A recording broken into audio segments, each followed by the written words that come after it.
Hare Krishna to all, Hare Krishna to all, Hare Krishna to all. So आपका हमारे channel Vrindavan कुंज गली में हार्दिक स्वागत है। तो आज कुंज के साथ कुंज के फादर यानी माई सेल्फ विकास शर्मा भी आए हैं। सो बेसिकली आज का जो हमारा कॉन्सेप्ट है वो है हमारा कि आज हम आपको एक स्टोरी लेके आए हैं, ठीक है।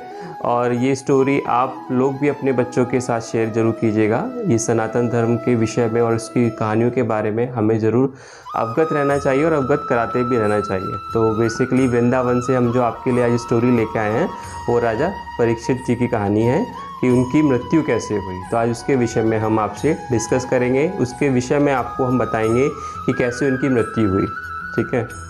तो गाइस, आगे बढ़ने से पहले आई रिक्वेस्ट कि हमारे चैनल को, कुंज के चैनल को स्पेशली वृंदावन कुंज गली को आप subscribe plus press bell icon ज़रूर करें ताकि आपको सारी नोटिफिकेशन हमारे हैंड से मिल जाए, है ना कुंज? तो आज कुंज और हम दोनों ही आपके सामने आए हैं। तो स्टोरी में मैं आपको सुनाऊंगा थोड़ा सा स्टोरी ब्रीफ कि क्या स्टोरी है और कुंज भी आपको बताएगा थोड़ा थोड़ा बीच में से, है ना। तो अभी हम शुरुआत करते हैं कि कैसे राजा परीक्षित जी की मृत्यु हुई। तो फ्रेंड्स, हमारे जो लास्ट पांडवास वंशज थे वो राजा परीक्षित जी थे। उनके बाद कोई लास्ट पांडवास वंशज नहीं बचे थे। तो ये जो कहानी है ये बहुत समय पहले की कहानी है। तो राजा परीक्षित, पहले हम थोड़ा सा ओवरव्यू देते हैं कि राजा परीक्षित जी कौन थे। राजा परीक्षित जी थे अभिमन्यु के पुत्र, और अभिमन्यु थे महावीर धनुर्धारी अर्जुन के पुत्र जो पांडवास थे। और जो परीक्षित जी थे उनकी जो माता का नाम था वो उत्तरा था।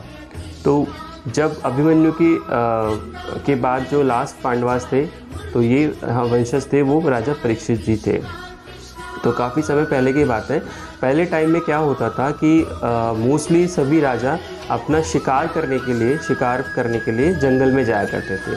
तो जंगल में जब वो जाते थे तो राजा परीक्षित जी जब जंगल में शिकार करने के लिए जा रहे थे तो उनको वहाँ पे घूमते घूमते बहुत ज़्यादा प्यास लगी। तो वो चारों तरफ पानी की तलाश करने लगे। पानी की तलाश करते करते उनको पानी कहीं नहीं दिखाई दिया। जब वो पानी की तलाश कर रहे थे तो उनको दूर से एक कुटिया नज़र आई, एक ऋषि का कुटिया नज़र आई। तो वो उस कुटिया में जा पहुँचे, धीरे धीरे वो उस कुटिया के नज़दीक पहुँचे तो उन्होंने देखा कि वहाँ पे एक मुनि जो है, एक ऋषि मुनि, वो तप में लीन है। और उन ऋषि मुनि का नाम क्या था? शमित। क्या नाम था कौन? शमित। तो जब वो उन्होंने देखा कि वो उन्होंने उनको उठाया भी, लेकिन वो कंटिन्यूस वो अपनी लीन थे तप में, वो उठे नहीं। तो उन्होंने उनको उठाने की बहुत कोशिश की तो लेकिन वो बिल्कुल भी अपने तप से उठे नहीं, क्योंकि जब ऋषि मुनि जब पहले तप करते थे तो बहुत लीन हो जाते थे उसमें, तो वो आसानी से उठते नहीं थे, ठीक है। तो लेकिन आपको ये हकीकत मालूम है कि कलयुग का असर सब पे आता है। हालांकि राजा परीक्षित जी थे जो थे बहुत अच्छे राजा थे और अपने प्रजा का बहुत ख्याल रखते थे, बहुत सच्चे थे। और अगर उनके बारे में कहा जाए तो बहुत ही अच्छे राजा थे। तो उन्होंने क्या किया कि कहते हैं कि कलयुग का असर सभी प्राणियों पे हावी होता है, क्योंकि कलयुग एक ऐसा युग है कि वो सबसे गंदा युग कहा जाता है उसको। तो कलयुग का असर उन पे भी था। तो उनको दिमाग में उनके क्या सोचा कि उन्होंने एक मरा हुआ सांप उठा के ऋषि के गले में डाल दिया। उन्होंने मरा हुआ सांप उठा के ऋषि के गले में डाल दिया। जैसे वो माला हो वैसे उन्होंने ऐसे पहना दिया। हाँ, जैसे माला पहनाते हैं गले में, ऐसे उन्होंने माला के तौर पर पहना दिया। तो जैसे ही उन्होंने ये हरकत किया तो ऋषि का जो बेटा था उनका नाम था श्रृंगी, वो जैसे कुटिया से बाहर निकला, उनको देखते ही बहुत क्रोध आ गया। क्रोध आने के ऑब्वियसली स्वाभाविक तौर से क्रोध आएगा ही। कोई अगर किसी के फादर को हर्ट करता है, चोट पहुंचाता है या कोई बदतमीजी करता है तो डेफिनेटली उसके पुत्र को गुस्सा आएगा, या स्वाभाविक है वो, है ना कुंज। तो अब उसको बहुत गुस्सा आया तो उसने उनको श्राप देने के लिए सोच लिया। अब इतने में ऋषि जी, शमित ऋषि की भी तब से उठ गए थे वो। उन्होंने उनको बहुत समझाया अपने पुत्र को कि बेटा श्रृंगी, ये राजा ऐसे नहीं है, कलयुग का इन पे असर है, इनको आप श्राप मत दो। तो वो नहीं माना। जब तक उन्होंने श्राप नहीं दिया था उन्होंने उसको बहुत रोका, लेकिन वो नहीं मानना था कि उन्होंने आपकी इंसल्ट की है, बेइज्जती की है आपको, और आपके तप में उन्होंने विघ्न कराए। तो वो उन्होंने उनको श्राप दे दिया। और श्राप क्या दिया था उन्होंने बोला कि हे राजा परीक्षित, 7 दिन के अंदर आपकी जो है मृत्यु एक तक्षक भयानक सर्प के काटने से हो जाएगी। तो जो बहुत जहरीला तक्षक नाम का सर्प था उसके काटने से ही आपकी मृत्यु हो जाएगी 7 दिन के अंदर।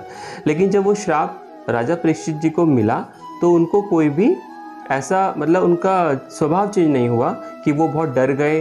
उन्होंने बहुत कूल उसको एक्सेप्ट किया, क्योंकि उन्हें रियलाइज़ था कि उन्होंने मिस्टेक किया है, तो उन्होंने उस चीज़ को एक्सेप्ट किया। बहुत कूल तरीके से वो वहाँ से चले गए।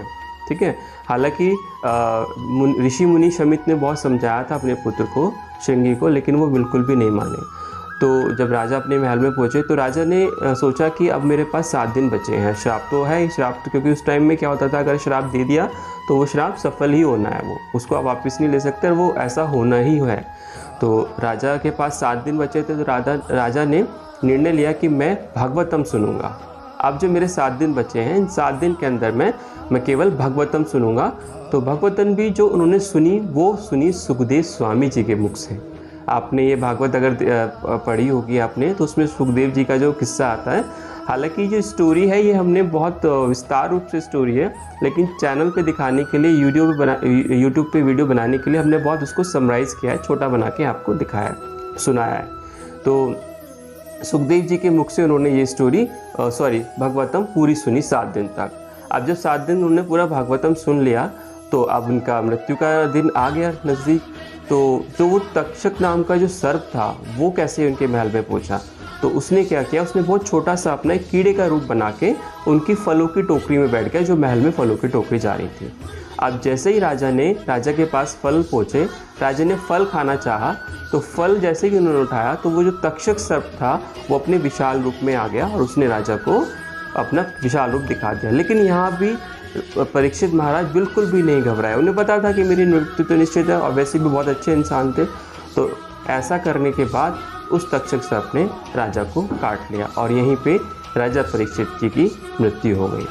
तो ऋषि पे उन्होंने जो किया था और ऋषि के पुत्र शंगी ने उनको श्राप दिया, तो ऋषि के पुत्र शंगी के श्राप के कारण उनकी मृत्यु हुई और तक्षक सर्प के काटने से। तो फ्रेंड्स, हम कोशिश करते हैं कि हम ज़्यादा से ज़्यादा, स्पेशली कुंज फैमिली ज़्यादा से ज़्यादा कोशिश करती है कि हम खुद अपनी फैमिली को, अपने आप को, अपने बेटे को ज़्यादा से ज़्यादा अपनी सनातन धर्म से जुड़ी हुई कहानियाँ सुनाएं, उसको बताएं, उसको भागवतम के बारे में सिखाएं, श्लोक सिखाएं, ताकि वो उसको अपने सनातन धर्म के विषय में 100% नहीं, एटलीस्ट कुछ जानकारी हमेशा रहे। तो हमें उम्मीद है कि आपको ये वीडियो बहुत पसंद आई होगी, स्टोरी बहुत पसंद आई होगी। मेरे को बहुत अच्छी लगती है स्टोरी। हालांकि ये स्टोरी बहुत बड़ी है, लेकिन इसको बहुत समराइज़ करके हमने आपके सामने एक्सप्लेन किया है। तो कुंज, आप अभी कुछ बोलना चाहते हो स्टोरी के बारे में? सो फ्रेंड्स, आप हमें फेसबुक और इंस्टाग्राम पे भी फॉलो कर सकते हैं। जी, आप हमें कुंज वृंदावन कुंज गली के फेसबुक और इंस्टाग्राम पे भी फॉलो कर सकते हैं। और अगर आप और भी स्टोरी सुनना चाहते हैं तो प्लीज़ हमारे चैनल को सब्सक्राइब करना बिल्कुल ना भूलें और बेल आइकन प्रेस करना बिल्कुल ना भूलें, क्योंकि जब बेल आइकन प्रेस करेंगे तभी आपको हमारे हैंड से सारी नोटिफिकेशंस मिलेंगी आपको। सो गाइस, आज के लिए इतना ही। हमें मालूम है कि आपको स्टोरी बहुत पसंद आई होगी, तो प्लीज़ कमेंट सेक्शन में अपने अच्छे कमेंट्स ज़रूर डालिएगा। सो आज के लिए इतना ही। Hare Krishna to all, Hare Krishna to all, Hare Krishna to all.